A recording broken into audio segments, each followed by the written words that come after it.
And we are live. This is a continuation of our final day of the Christmas lectures, and we have with us Professor Esther McCallum Stewart to talk to us about From Dead Goats to Thieving Landlords, an incomplete history of board games. I'm terrified where the Dead Goats comes into this, Esther. But before we do get started, do you want to tell us a little bit about yourself? Yes. Hello, everybody.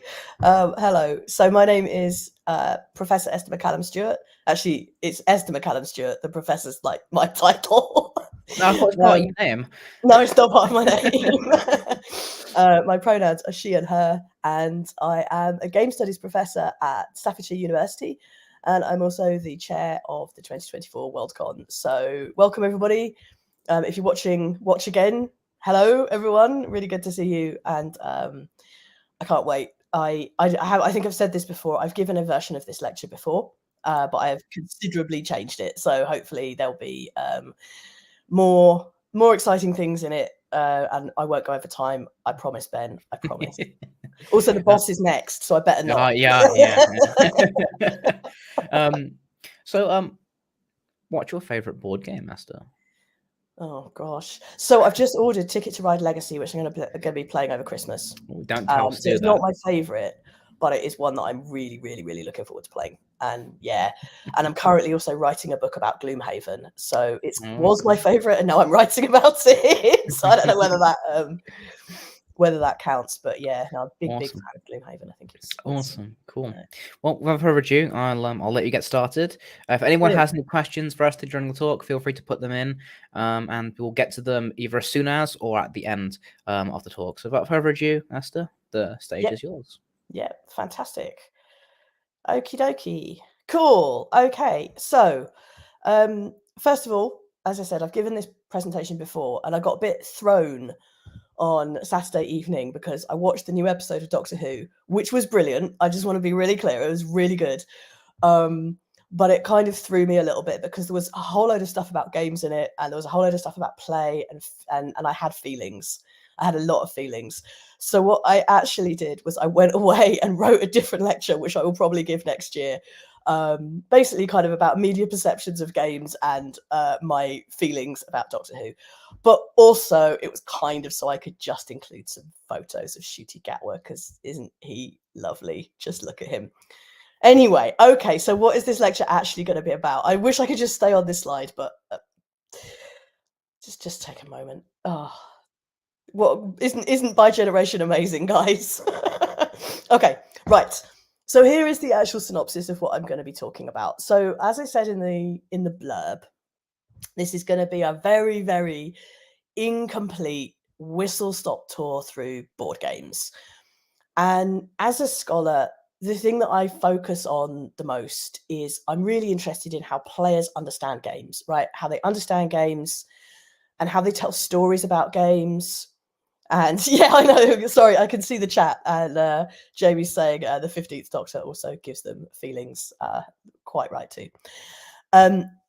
Excuse me. I do have a bit of a cold, there may be some coughing. But so for me, it's not just about the history itself, because I think that's what it is, but it's also about how people relate to that history and how board games themselves have become a really kind of important part of our cultural makeup.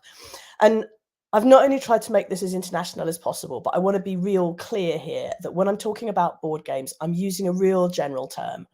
So you'll see things about card games, you'll see things about games that go on tables, but this is a sort of well-known thing within board game theory, is that a game on a board is not what board games really are. So just kind of be aware of that. Okay, so what am I going to look at? Well, first of all, we're going to just look real quickly at some of the really early games, what they were, and kind of some sort of commonalities between them. I'll be showing you a picture of Nefertari in her underwear, so brace yourself, content warning. It's very chaste, don't worry. I'm going to be talking about the perception of dice a bit, because every now and then, in fact, it actually happened to me last month, is someone sent me a link and they were like, hey, look at these D20s that existed in the past. And I'm like, they're not D20s, guys. But I kind of look a little bit about how there's some sort of misconceptions and things that appear that aren't quite true. I'll be telling the goat story, which I think is probably quite overrated at this point. But especially as it's entirely fictional. But I will be telling a story about a dead goat. So content warning for a dead goat. There's no images apart from one image, which isn't of the goat, don't worry. And then I'll kind of be moving very, very quickly throughout the sort of second half of the lecture. We'll look a little bit at the progression of games, social beliefs about them, and we'll sort of talk about that. I'll rant a bit about the Landlord game. Again, anyone who came to my Christmas lecture last year also got ranted at about the Landlord game. But again, I have feelings. And yeah, the Doctor is in, so let's go. Okay, right. So the first thing that I think is really important, and this does actually relate a little bit to the Doctor Who lecture, is that games have been around forever. If not forever, they've been around for a long time. We can trace them back to about 8,000 years ago, at least.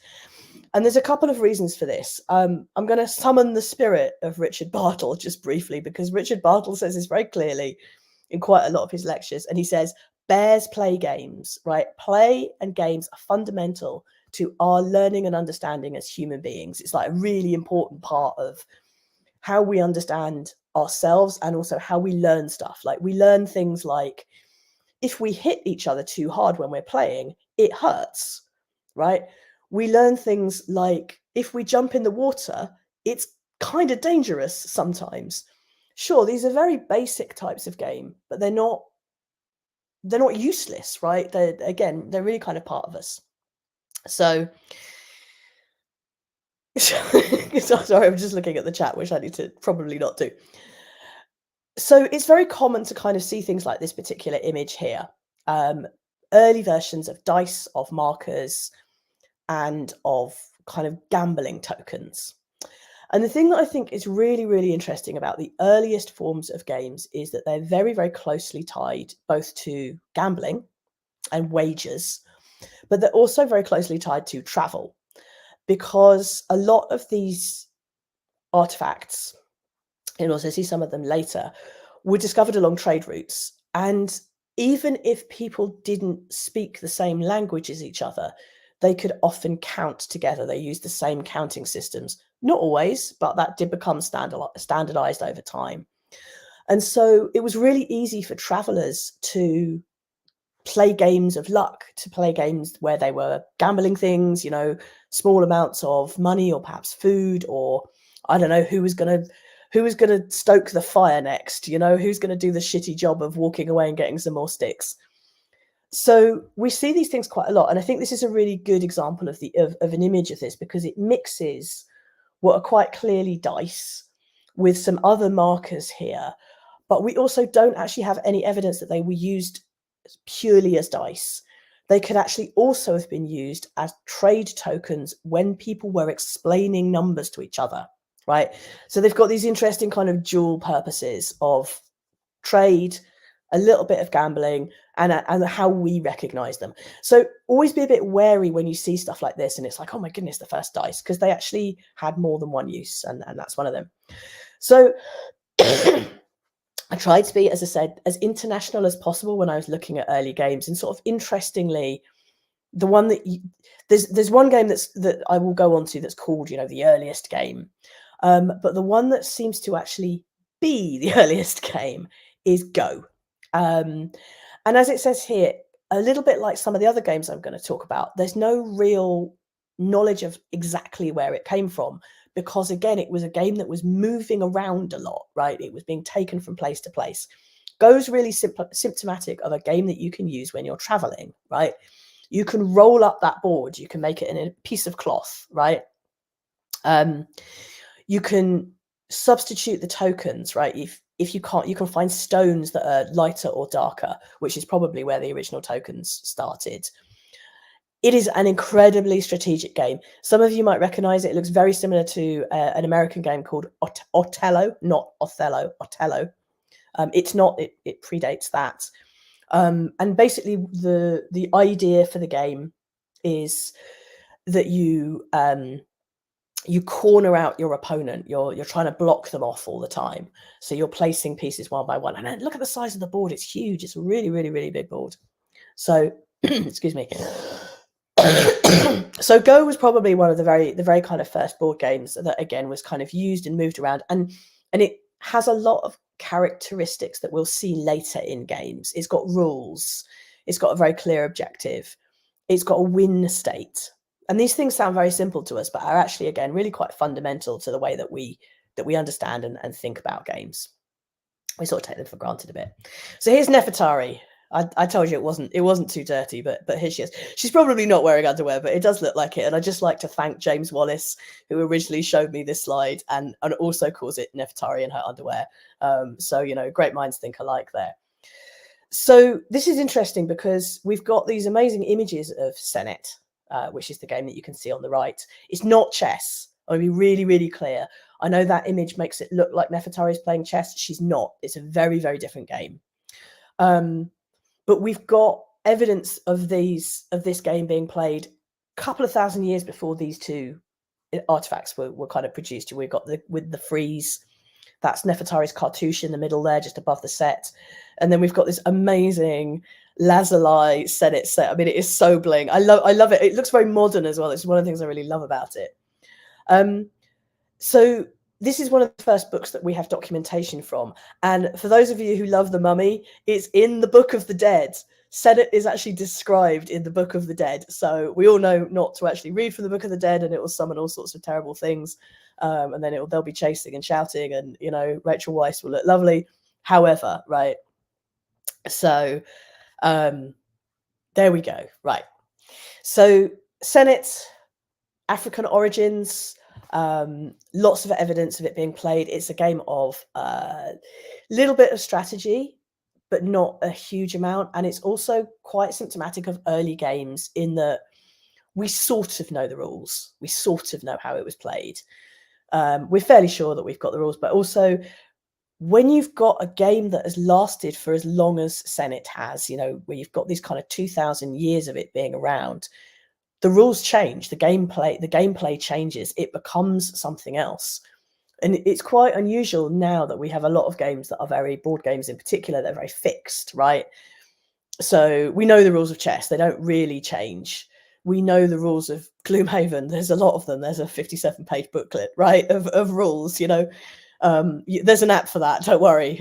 No longer endorsed by Isaac Childress, unfortunately. But again, you know, we're very sort of rules focused now, and we get kind of stuck on that. Early games less so, because again, they're moving around. You know, Africa's a real big place, right? And, you know, obviously these are Egyptian sets, but you know, we do have evidence of it kind of going all over the place. So kind of fast forward, and I feel like this early stage of the lecture, like, and then another 1,000 years, and then another 1,000 years. So this is the royal game of I love I think Ur's a fantastic game, and you can buy this as well. So you can literally go onto Amazon and get your set of and there it goes. And it's been played a lot. It's been played again through another kind of 3,000 years. You know, 3,000 coming up to 4,000 years if it was being played in the 1950s still. Interestingly, this one tends to actually be played by similar rules. It's a precursor, and again, some of you might recognize this. It's a precursor to backgammon. You can sort of see that in the way that the board is laid out. It's a game of luck, although there is a little bit of strategy, because as you can sort of see, there's that bottleneck in the middle. Like, the object of the game is literally to race around the board. It's what's called a race to the end game. And you've got these little tokens that you flip that sort of help you do that. But you can't, it's been a while since I've played it, but I seem to remember that you can't have your tokens on the same place as your opponent. So you have to think about where you're going. It's like a really complicated version of Ludo, basically. And as something that we'll sort of see developing in the future, it was also used as a sort of game that was meant to be intellectual. It was meant to be clever. Smart people play games, like, and it was meant to be kind of a game that put you on the spiritual pathway to goodness. This is going to kind of come up a lot, and in particular, actually, in this game, Guam Shapur. If you want to read more about this, I recommend Suvik Mukherjee's absolutely groundbreaking work on Guy Chaput. Now, this might look familiar, first of all, because it was first of all because it was mentioned in the Doctor Who episode, although as something else. And again, it was mentioned by Patrick Neil Harris, and he was like, the first game, we have a snake and we have a ladder. And I was like, buddy, that wasn't the first game. Please just stop talking. Keep posturing and playing Spice Girls music. I'm more there for that than what you think a game is. But these are really interesting because although Guam Shapur basically is a precursor to Snakes and Ladders, it was also very much about enlightenment. You travel up the board to heaven. And particularly on that version on the right-hand side there, you can actually see heaven at the top. It's that sort of octagon, right? And then you'd encounter a whole load of issues and moral conundrums that would cause you to fall down the path. So a really good example, again, of not necessarily state control, but ethical control of populaces in this is a good way to live. And we're going to use a game, we're going to use a board game to teach you how that might be, you know. And they do tend to have sort of things like, you know, don't eat certain foods. It's very sort of, they're not biblical because these are Indian. But, you know, very sort of similar kind of pathways and commandments along the way. Okay, so I'm going to cough before I do this slide. Excuse me. So why is this important? I sort of touched on this a little bit before. So firstly, all of these games are strategic, right? There is an element of luck on some of them, but they're complex. So they show like an element of thought. They're not simple to play, but they are simple to learn. You can explain them very quickly. If you're traveling with these in your bags, you can roll them out and say, this is go. You need to capture the other pieces by surrounding them with the other color, right? They're often associated with highbrow intellectualism. So leadership, right? Nefertari, Amenhotep, and with travel.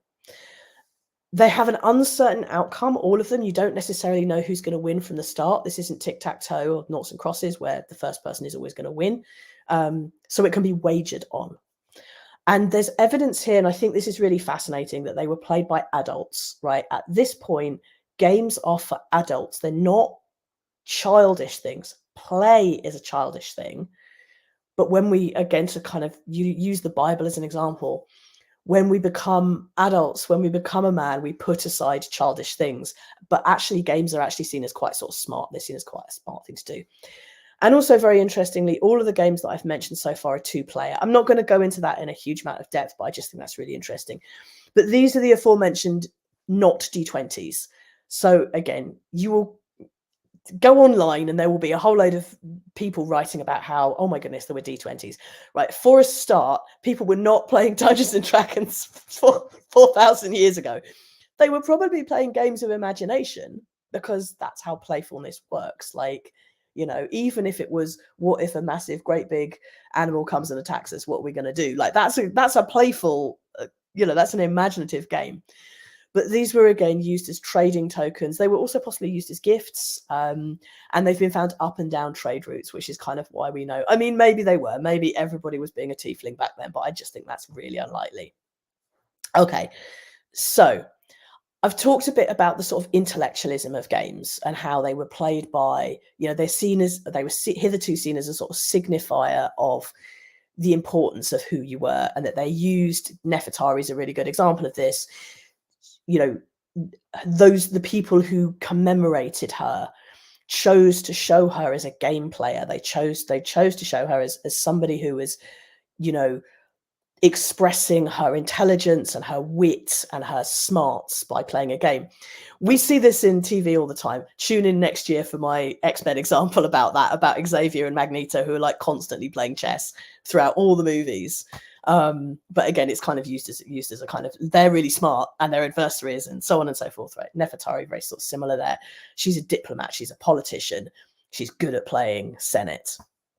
But these ladies, so this is my favorite piece of sculpture in the whole world. I don't actually know where it is right now because it was in the British Museum for a very long time, but there is currently an exhibition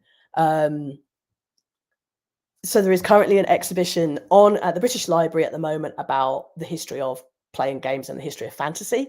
So it could be that it's been moved over there. I'm not quite sure. Just as a heads up, Nicholas, if you're watching, you said you were going to take me. I'm going to hold you to that. And John, if you're watching, good job, buddy, because you're actually in that exhibition, and that is impressive. So I don't think either of you are, unfortunately. Never mind. Okay, so let's go back to this sculpture. It's not very big. It's about this big. And it shows, as it says here, 2 Greek women playing knucklebones. And I am going to call them Livia, which is actually a Latinate name, but never mind, and Euphrasia, because that's the name that she's ended up with over all the times that I've told this story. So what I think is really brilliant about this sculpture is it's a sculpture of the mundane, right? These 2 women are holding in their hands these knucklebones. So basically, the first thing that's really interesting about this game is that it's a game that they've made themselves. So, and this is where the goat comes in, because the knucklebones are an animal's knucklebones. So they have literally taken their dinner, they've eaten their dinner, they've boiled down their dinner, and they've taken the bones out of their dinner, and they thought, what can we do with them next? How can we repurpose them?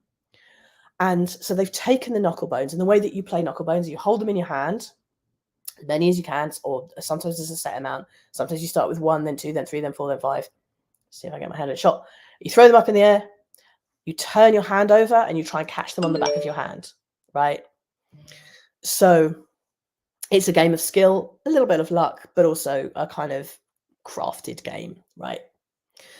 And Livia and Euphrasia, they are playing this game, and these people are not high class. They're dressed in clothing that suggests that they're working class, and they're doing something that also suggests that they're probably not they're not doing anything official, like, and you can see that in their postures. They're crouched down towards the ground. This really reminds me of the first scene with Ciri in The Witcher, actually, where she's also playing, I think, knucklebones, and she looks up and she sees Geralt in the no, she doesn't see him. She doesn't see him. He's there, but she doesn't see him. He's in the second series. You find out that he's standing in the doorway, but she looks up as if she's seen something or heard something, and there's a callback. So they've got these knucklebones that they've got from this goat, and they're doing something very mundane. And I like to think that perhaps, you know, they're doing their laundry or they're doing something else. They've taken like 5 minutes out of their day to play this game, this game together. And I think, hello, Eritrea. I haven't seen you for ages. And I think what's kind of really sort of fascinating about this as well is that their posture is so intense, right? They're so focused on each other's hands, and the way the sculpture has been created, it's very much the sort of, it's a very personal experience that they're having, and they're not looking at each other. They're so intent, and I just love it. I love this kind of focus. I love this mundaneness about it, and I love the fact that it's just this kind of, games were just played. They were just every day. Like, we might compare this scene to playing a casual game. I just got level 1000 on water sort puzzle yesterday. I actually sent this to a whole load of my friends, and I was like, look what I did.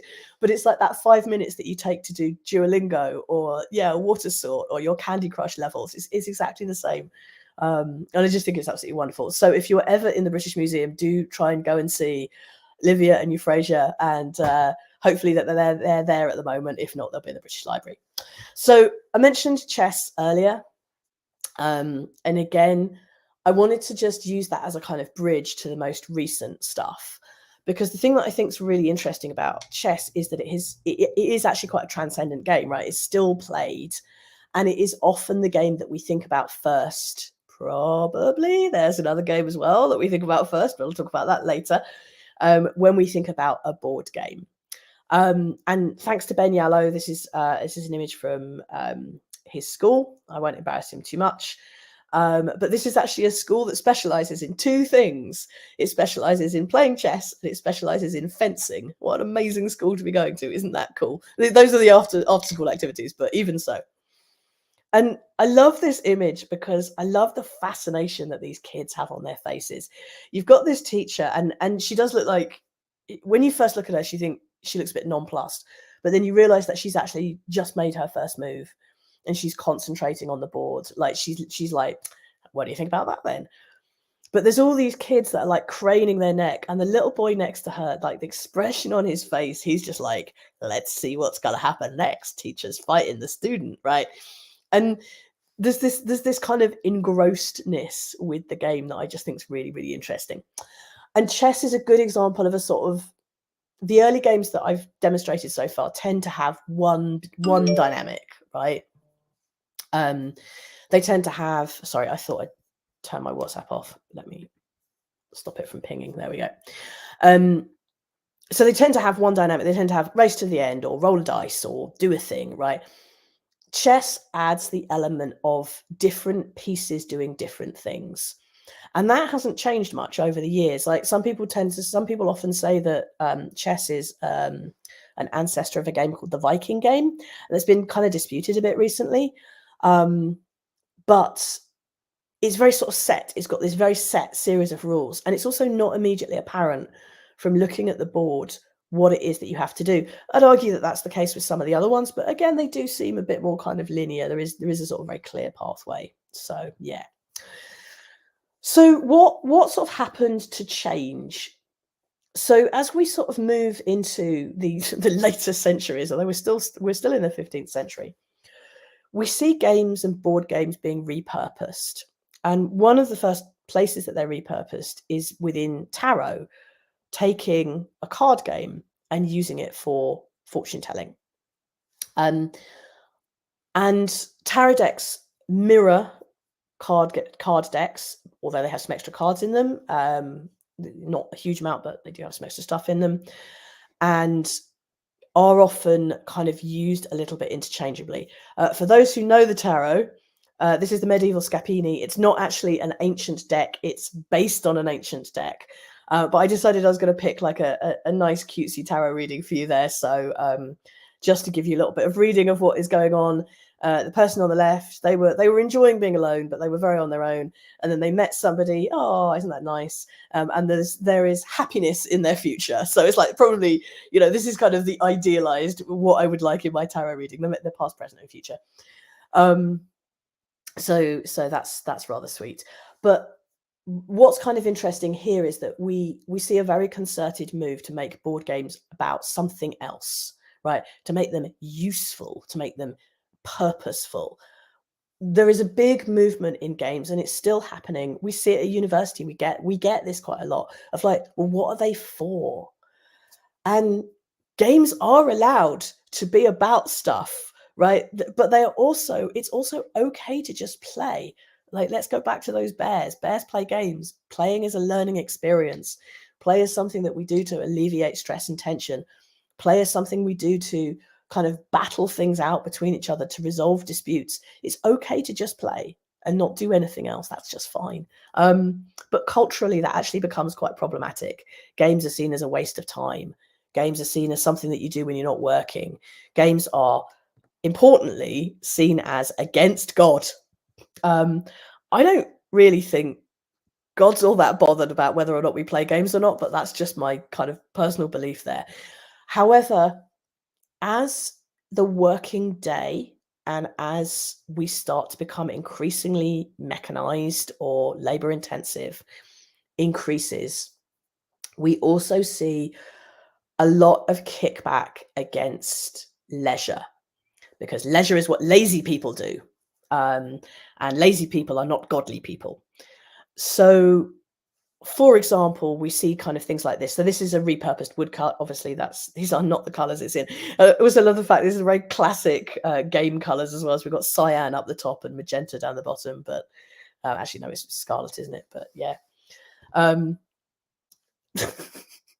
Yeah, good point, Jamie. But yeah, so we start to see kind of religious pushback, and it's a religious pushback not just against games but against play. So we see things like people getting very upset about things like early games of football. And this particular woodcut, I think, is a really good example of this, because if we just ignore the color for a while, there's a couple of things going on. So the first thing is that on the left-hand side and above, you can see what people are supposed to be doing. They're supposed to be working in the fields, and they're supposed to be being holy, right? We've got Adam and Eve at the top up there looking down from heaven. But in the middle are these terribly licentious, awful people, and they are dancing around a cart. But if you look closely at the cart, and I'm assuming you can see it a lot better than I can because I've got a really small window here, but there is actually a die on the door. I'm just going to just check. Yeah, it is a die. Yeah, I'm not misremembering. There is a die on the door of the cart, so they're kind of worshipping the heathenness and they're dancing. Oh my god, it's just dreadful. I'm not quite sure what the cattle are doing off on the right hand side, and there's a dog on the left hand side. One of my students previously suggested that the goat was kind of a sort of Black Phillip thing, and it was meant to be an evil goat to show wickedness. I think it's just a goat. I think again, more goats. Goats are great.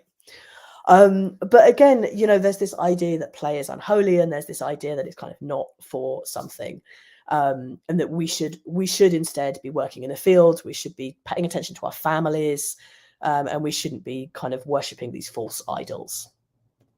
So again, a big jump here, but this kind of thing starts to very much inform the way that board games are meant to be played. So what we see in the Victorian era is the resurgence of games of luck, right? If you, oh goodness, my name's completely, no, it hasn't.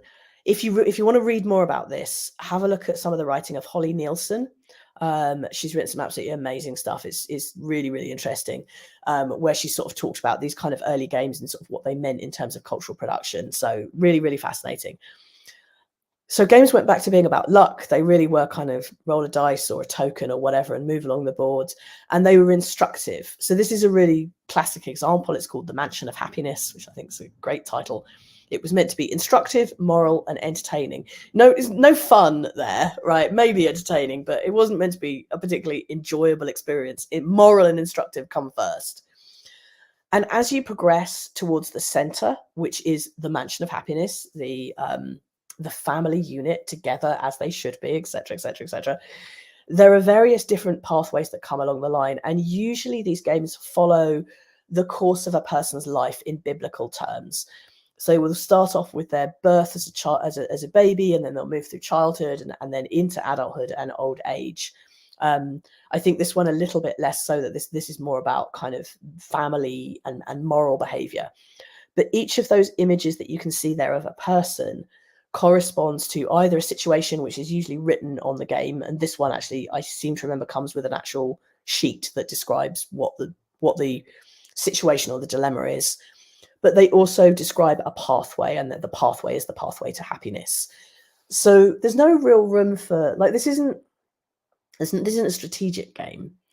This is kind of an educational game, and it's a very specific type of educational game that is, again, tied to religious precepts and tied to the ways that we sort of understand, or have been brought up perhaps to understand the way that, there are certain things that are part of cultural society at that point that people are meant to adhere to. And I want to be clear that, again, other perspectives exist, but if you do go back to Guillaume Chaput, you can see that this moral pathway through life isn't just exclusive to Christianity. It is quite a sort of universal thing. We also have, excuse me, let's have a look at time. Good. Oh, Lemsip is great, y'all. We also have a similar parallel with the association of board games with corruption, right? A debauchery. I'm always amazed at how short the Regency era was. You would have thought that all those romances written about it was incredibly long. Like, I don't know how many series of Bridgerton we have to get through. It's probably about 7, but that's going to cover most of the Regency era. Like, goodness me. Although kind of Victoria sort of in it. It's an Elseworld. It's fantasy.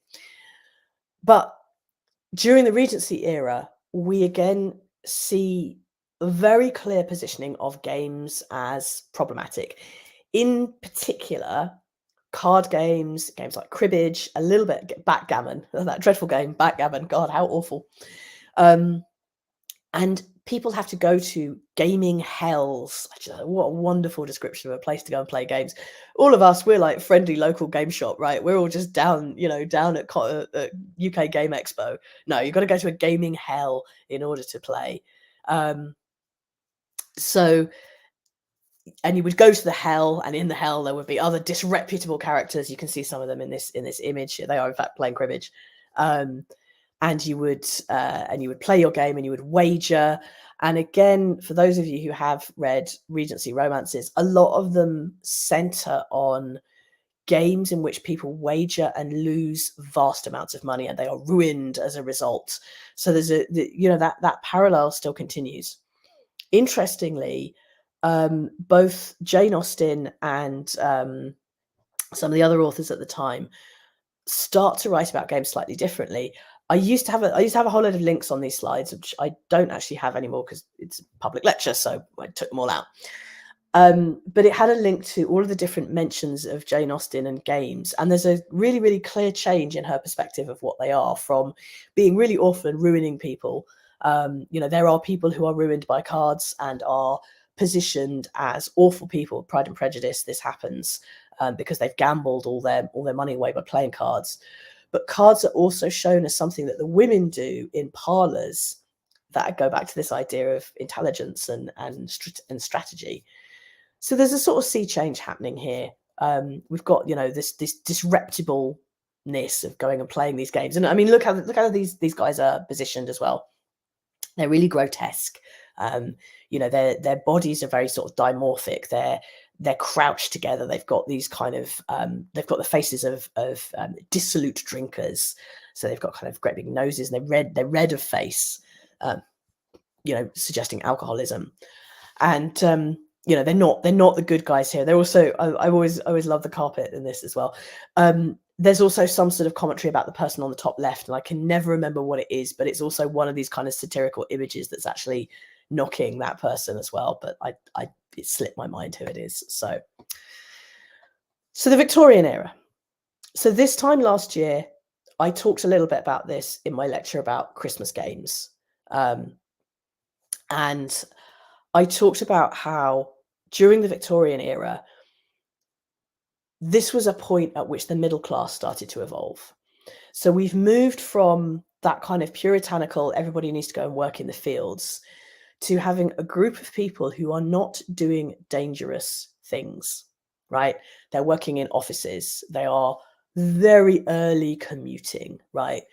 They are doing clerical work. They're doing ministerial things or things that involve accounting.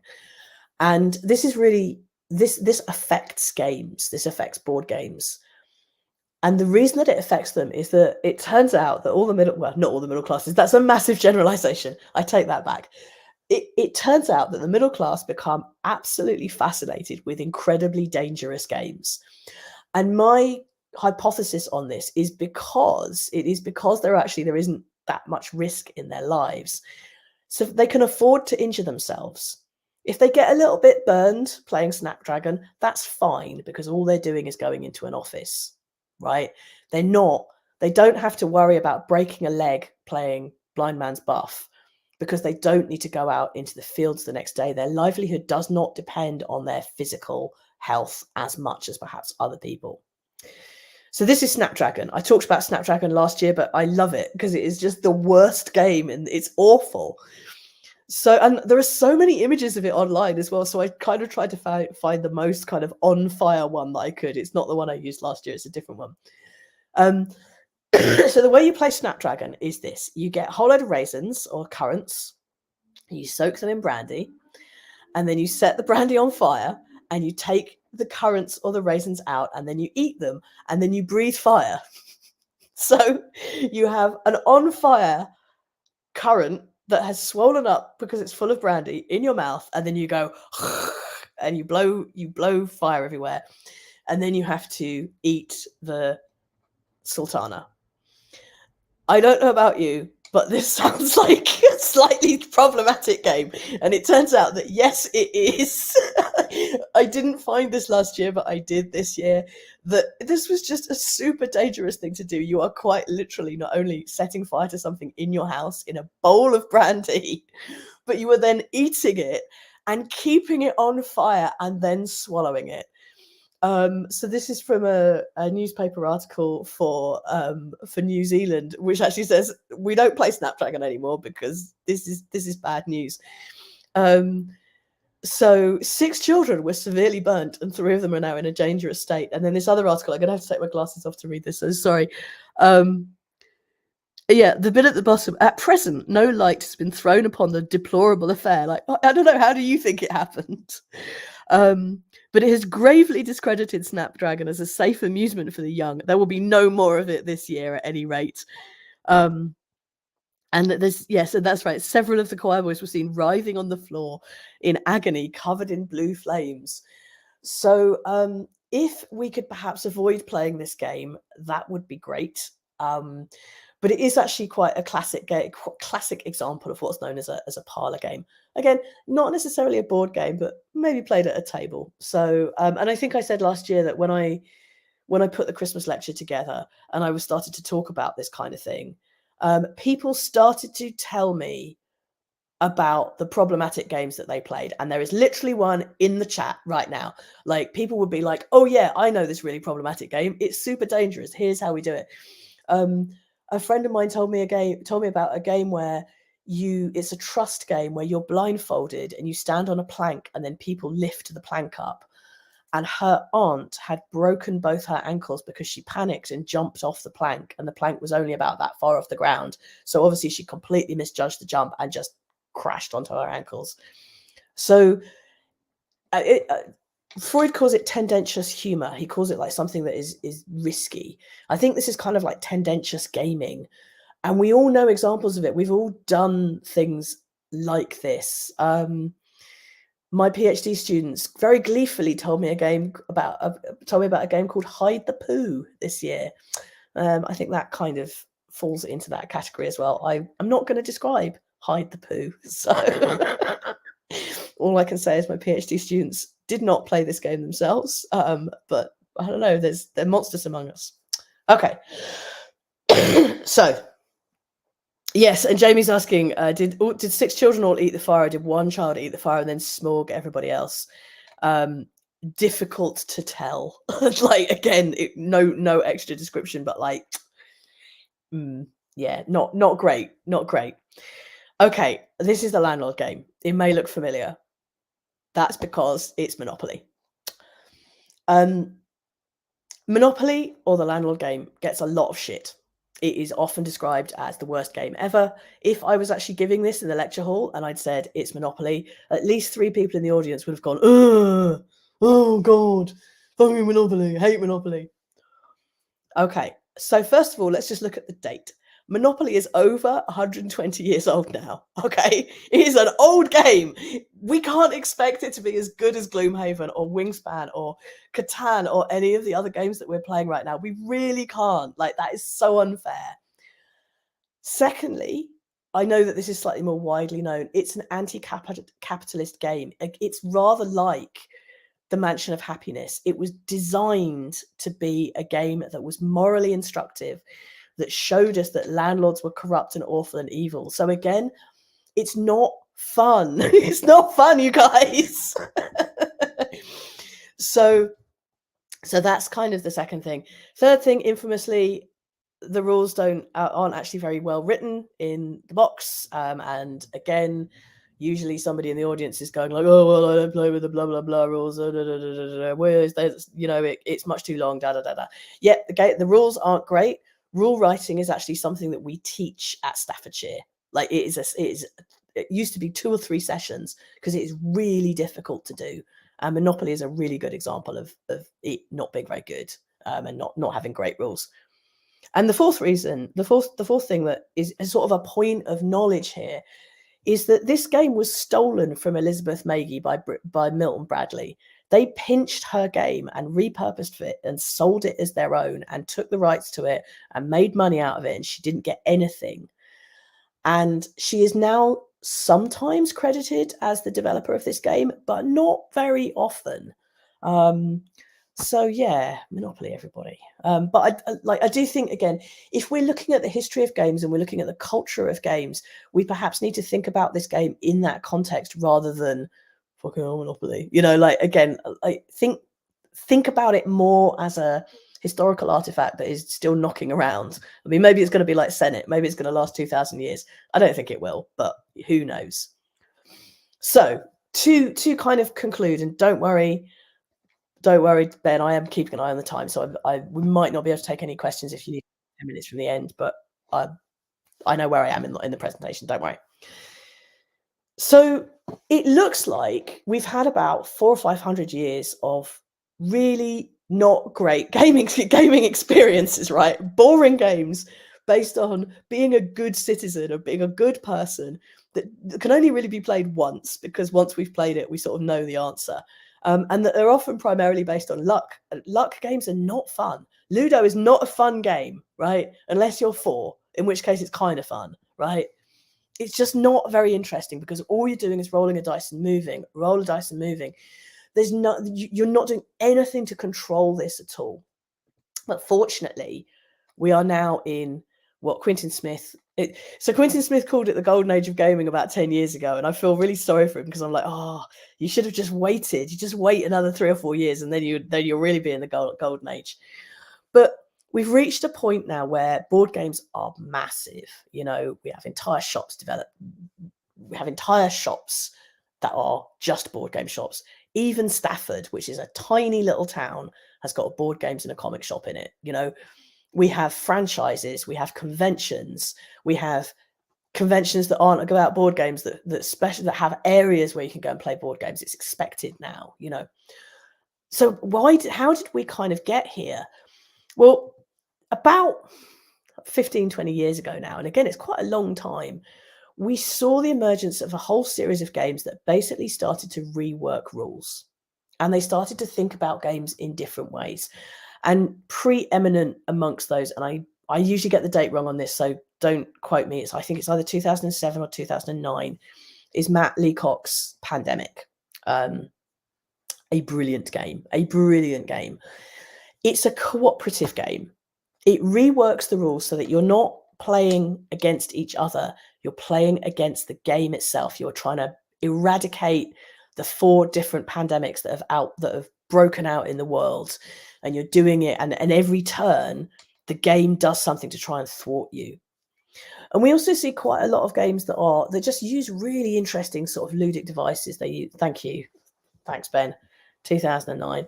They use really interesting ideas, or they use quite generic ideas. So Takanoko, you're a little panda and you need to eat as much bamboo as possible.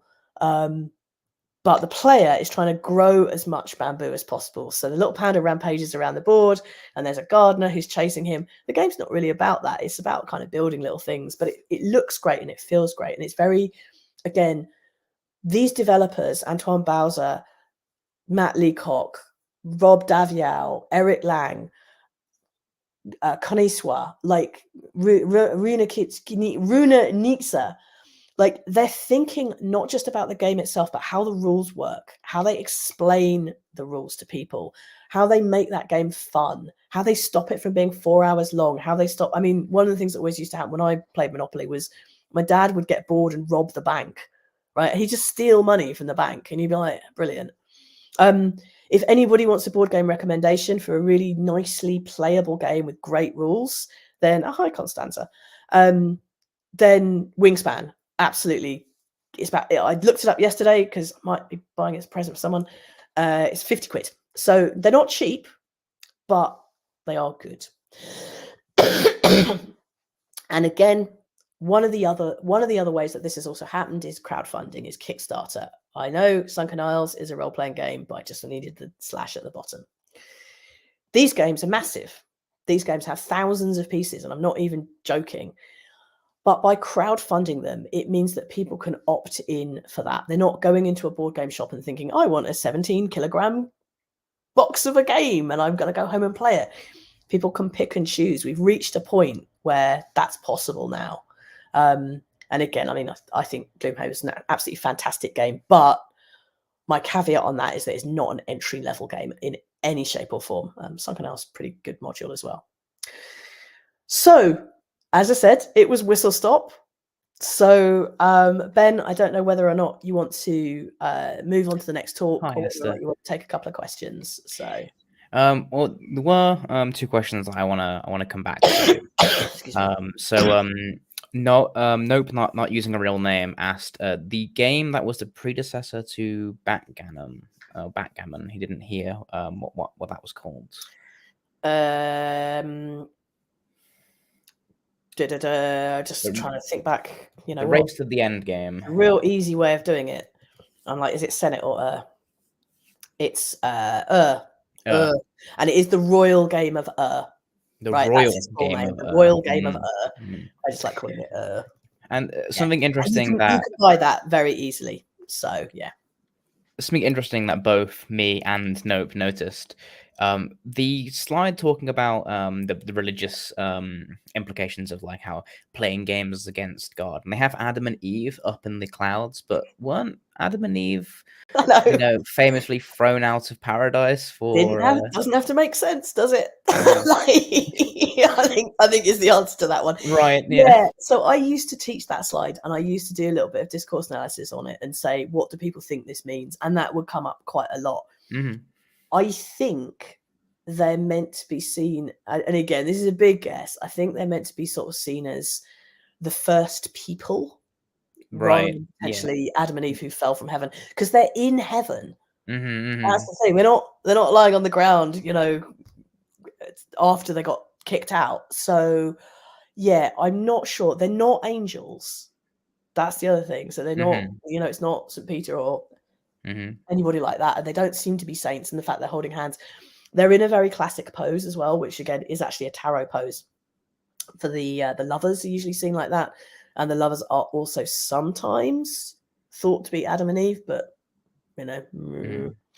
So I don't know. It's a weird one. I think it's a little bit the same as like, why is there a dog? We're also really used to looking at medieval pictures and seeing symbolism in all of them. Like everything needs to mean something like, why is there a pomegranate? It's like doing. But I think that one's just a bit of a mess. Yeah. Sometimes things are just what they are. So, yeah. Awesome. Well, thank you, Esther. Thank you very much for your time and your presentation. If anyone wants to offer us any feedback, there is a Microsoft form here. I put it in chat earlier, but if you want to offer us some feedback, please feel free to do so. Thank you, everyone, for asking questions and partaking in the talk. Next, we have Professor Chris Hedlian who's going to talk to us about how games technologies can be used in the medical field. So, yeah, another interesting, real a non-games related application to games skills. Yeah. So again, Esther, thank you very much. No worries. I'm really hot. And thank you everyone else for taking the time. So we'll be with Chris in 8 minutes. So hopefully we'll see you there. All right, folks. Thanks, Elizabeth. Thanks everybody who turned up. So yeah. All right, folks. Right. Bye-bye.